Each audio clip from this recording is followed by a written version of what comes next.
tried to turn left, and we saw some more cars. And then we looked further up yonder, and all there was cars, which was once a very open path for us. Vehicles can't turn left because we've got an island. People can't go to the right because, unfortunately, there's parking and these weird little white sticks up in the air. And then we've added all these little white cones for pedestrian safety. But no, we don't give cars a place to turn for us now. So now we're sitting in traffic, turn off our sirens, occasionally release our horns, and we sit and we wait calmly, because we're polite, we're Canadians. So we sit there very calmly and we wait.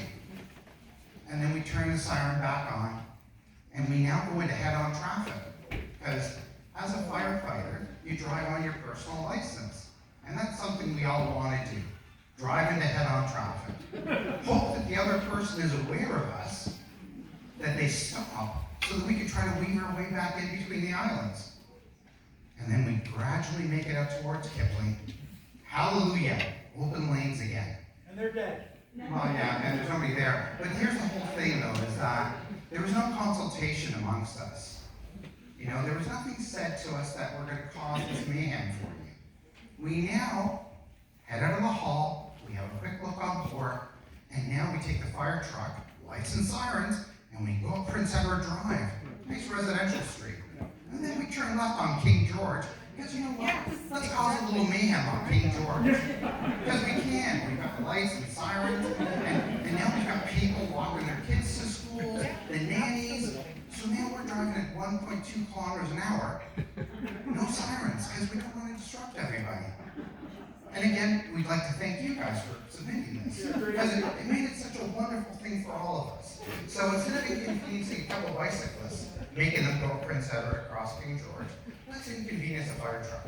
Let's inconvenience a vehicle that weighs a couple of tons, running at full kilter, and requiring them to use residential side streets. Because that makes all the sense in the world.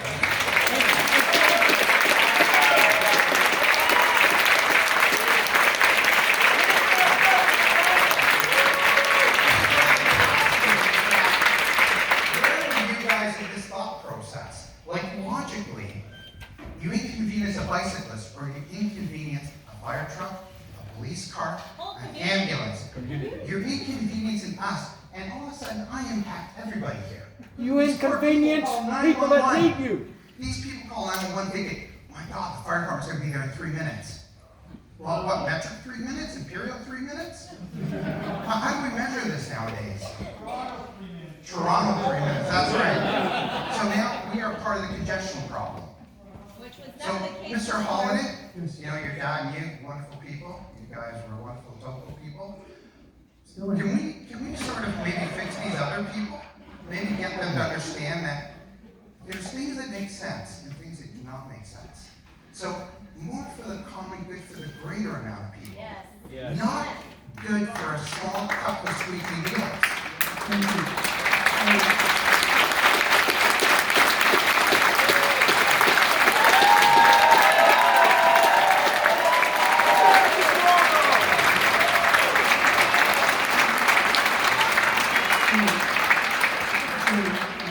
That is very well brought to the point of the key political question. And this is what council decides the essence of. The street's this wide, how do you divide it up? Council made a choice to divide it up the way that you see before you. I think a lot of people in this room, through just our own life experiences, know that the priority was given to an area that is not used as much as it would be reflected in the way the street is divided up. Exactly. An example of that is the fire truck. So back to the 9 categories that we mentioned earlier. Yeah. And at the beginning of that discussion, that should they be treated all equal or should they weigh more or less? I think this is the makings of some public policy, and it's really important that we're hearing this from the public. So this has been noted. And you don't have to answer this today, but what I would really like to know from a professional that is living through this, what are the hard questions that I need to ask as a counselor so that I'm doing my due diligence to make sure I'm making a smart decision.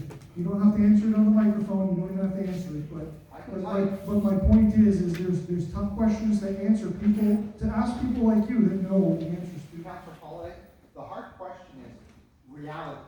Reality states that we are a large vehicle traveling at a quick pace to get to where we need to be. We don't have 911 for frivolity. It's not like you call 311 or you call Uber Eats. You call the emergency services. You think that when you call, you will get the response that you require.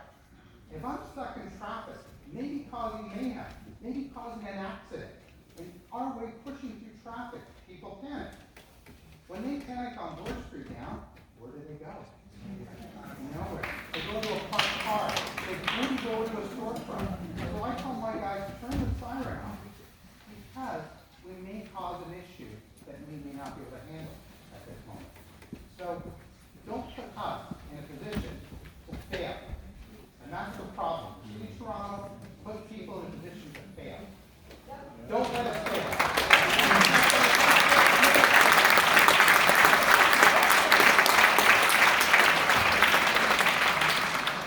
Thank you so much for providing that. I'm glad I heard that. Ready for council? Okay, thank you. No problem.